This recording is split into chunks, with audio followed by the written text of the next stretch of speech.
William Nelson Morgan for the offence of violent disorder. The sentence is also 32 months imprisonment.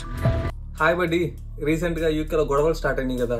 అవి ఎందుకంటే ఒక 17 years కుర్రాడు ఒక dance స్టూడియోలోకి వెళ్ళి 8 మంది చిన్నపిల్లల్ని కత్తితో స్టాబ్ చేశాడు. అండ్ అది ఆపడానికి వచ్చిన 2 మెంటర్లను కూడా అదే కత్తితో స్టాబ్ చేస్తే దాంట్లో 3 చనిపోయారు, ఒక 5 సీరియస్ కండిషన్స్లో ఉండదు.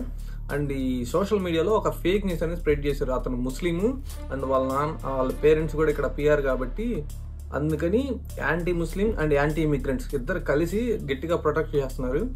ఎవడైనా ముస్లింలా కనపడినా లేకపోతే ఇమిగ్రెంట్లో ఉన్నా వాళ్ళని ఒక్కడే వెళ్తుంటే కొడుతున్నాడు. అండ్ వాళ్ళ షాపులు కూడా మూయించేసి ఇలా గట్టిగా ప్రొటెక్షన్ చేస్తున్నారు.